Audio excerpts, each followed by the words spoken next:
कैसे हैं आप लोग? स्वागत है आपका शेयर बाजार ज्ञान की एक और वीडियो में। और आज की इस वीडियो में हम बात करने वाले हैं आईसीआईसीआई बैंक के शेयर के बारे में।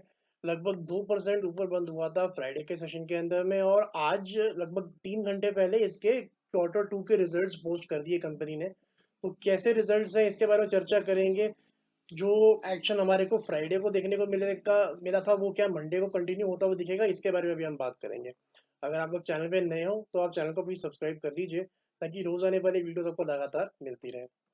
तो बेसिकली फ्राइडे को जो इस गेन आया था 2% का, उसका पीछे रीजन क्या था कि थर्सडे को एक्सिस बैंक के रिजल्ट्स आए थे, और एक्सिस बैंक ने लगभग 70% का अपटिक दिखाया था प्रॉफिट्स के अंदर में। अब axis bank being a peer group, वो भी एक प्राइवेट सेक्टर बैंक है, आईसीआईसीआई बैंक भी एक प्राइवेट सेक्टर बैंक है। तो यही आशंका स्ट्रीट को है कि बहुत अच्छे रिजल्ट्स आएंगे, और रिजल्ट्स काफी अच्छे हैं टू बी ऑनेस्ट। अगर हम प्रॉफिट्स की बात करें तो लगभग 37% का एक अप मूव दिखा है प्रॉफिट के अंदर में। साथ ही साथ में ये प्रॉफिट जो है ये प्रोविजनिंग के बाद है। तो प्रोविजन इन्होंने इस बार कम किए as compare to last quarter. Provision का मतलब बेसिकली होता है जो एनपीएस होते हैं, जो बैड लोन्स होते हैं, उसको राइट ऑफ कर देते हैं ये बैंक। मतलब उनका ऑलरेडी लॉस पकड़ लेती है बैंक, उसके बाद में प्रॉफिट दिखाती है। सो प्रोविजंस अगर जो बहुत ज्यादा बढ़ते हैं तो उसका मतलब ये होता है कि बैंक की जो लोन बुक की हेल्थ है वो अच्छी नहीं है।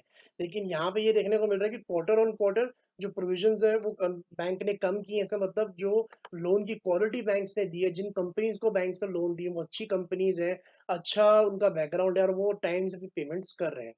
बात करते हैं बाकी और नंबर्स की। जो इन्होंने रिजल्ट्स पोस्ट किए उसके अंदर में, जैसा मैंने आपको बताया कि एक 37% का प्रॉफिट का राइज देखने को मिला है ईयर ऑन ईयर। लास्ट सितंबर में और इस सितंबर में अगर आप देखेंगे तो 5,500 करोड़ का प्रॉफिट था लास्ट सितंबर में। इस सितंबर में 7,557 करोड़ का इन्होंने प्रॉफिट दिया है for the quarter ended in September. साथ ही साथ में नेट इंटरेस्ट इनकम जो है वो भी बढ़ी है। नेट इंटरेस्ट इनकम के अंदर में अगर आप देखेंगे तो 14,787 करोड़ का अपटिक देखने को मिला है, जो कि 26.5% का राइज है अगेन ईयर ऑन ईयर।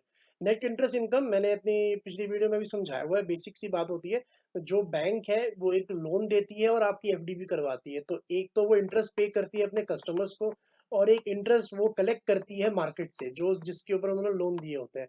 जैसे मान लीजिए अगर आपको 6% इंटरेस्ट बैंक दे रहा है आपके एफडीज के ऊपर में, और 9% इंटरेस्ट के ऊपर में बैंक लोन दे रहा है बाहर, तो जो 3% बीच का बच गया, ये बैंक की नेट इंटरेस्ट इनकम होती है। तो इसी की बात हो रही है। अगर आप साल दर साल देखोगे तो 26% का अपटिक इसके अंदर में देखने को मिला है। अब दो तीन इंटरेस्टिंग चीजें हैं इसके अंदर में कि अगर हम देखें तो एडवांसेस जो होते हैं, नेट एडवांसेस। एडवांसेस का मतलब वो होता है कि एक पर्टिकुलर अमाउंट ऑफ टाइम के लिए लोन दिया होता है कंपनीज को, उसको उसको एडवांसेस बोलते हैं।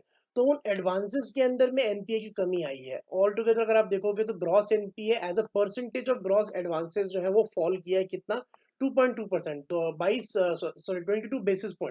Three three point one point 3.19% पे आ गया है क्यू ऑन क्यू।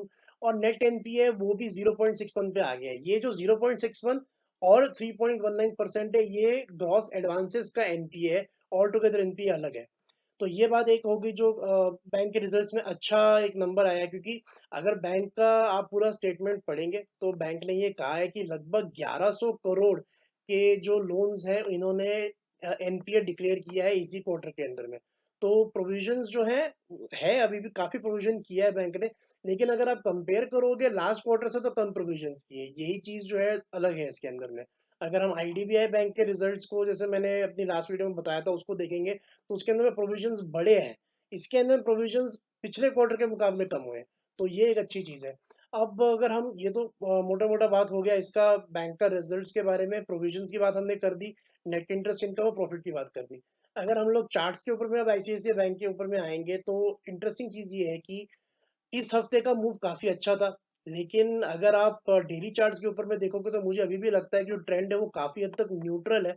और इसका रीजन ये है कि जो ऊपर की तरफ रेजिस्टेंस है वो लगभग 940 की एक बहुत बड़ी रेजिस्टेंस है आईसीआईसीआई बैंक के लिए।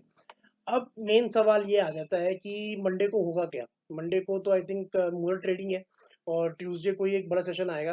लेकिन फिर भी जो आज रिजल्ट आया उसका इम्पैक्ट आपको मूरत ट्रेडिंग में देखने को मिलेगा ही मिलेगा। So what it comes down to कि स्टॉक के ऊपर में असर तब आएगा कि एक्सपेक्टेशंस ऑलरेडी क्या बनी हुई है। अगर स्ट्रीट ने एक्सपेक्ट कर रखे थे ये नंबर्स, और अगर अनुमान के हिसाब से नंबर्स हैं ये, तब तो कुछ खास रिएक्शन इसके अंदर में नहीं आएगा। लेकिन जो रिएक्शन हमने एक्सिस बैंक में देखा, जहाँ पे शेयर 850 से 900 रुपए चला गया एक ही दिन के अंदर में, उसके पीछे कारण ही ये था कि वो एक्सपेक्टेशन से बहुत बेटर नंबर्स थे।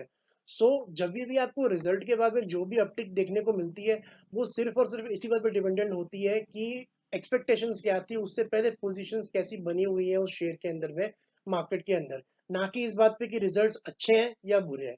सो ये देखने वाली चीज होगी। और जो एक बड़ी रीजन जैसे मैंने बताया 940, सो अगर 940 को पार करता है आईसीआईसीआई बैंक, फिर 1000 की तरफ भी बढ़ सकता है। लेकिन थोड़ा सा मेरे को डाउट है उसके अंदर में, बिकॉज एक्सिस बैंक जैसे रिजल्ट उसके नहीं है, अच्छे रिजल्ट हैं, नो डाउट। लेकिन स्टॉक ऑलरेडी काफी चल चुका है। अगर हम पीछे सिर्फ इस साल की ही बात करें तो 2022 में स्टॉक ऑलमोस्ट 650 से अभी तक ऑलरेडी 950 रुपए तक आ चुका है। तो अच्छी 50% की मूव आपको आईसीआईसीआई बैंक ऑलरेडी दिखा चुका है। सो आई वुड ओनली रिकमेंड कि अगर 940 को पार भी कर देता है, अगर तो लिया भी हुआ है, तो 1000 के करीब आपको अपना प्रॉफिट बुक कर लेना चाहिए। ऑल टुगेदर नंबर अच्छे हैं, बाकी एक्शन देखते हैं क्या होता है। आई होप आपको समझ में आ गए सारे के सारे नंबर्स फॉर द Q2 और आईसीआईसीआई बैंक। कोई सवाल है आपका तो आप कमेंट सेक्शन में जरूर डालें। मैं मिलूंगा आपसे अपनी अगली वीडियो में, तब तक आप अपना ख्याल रखें and all the best guys.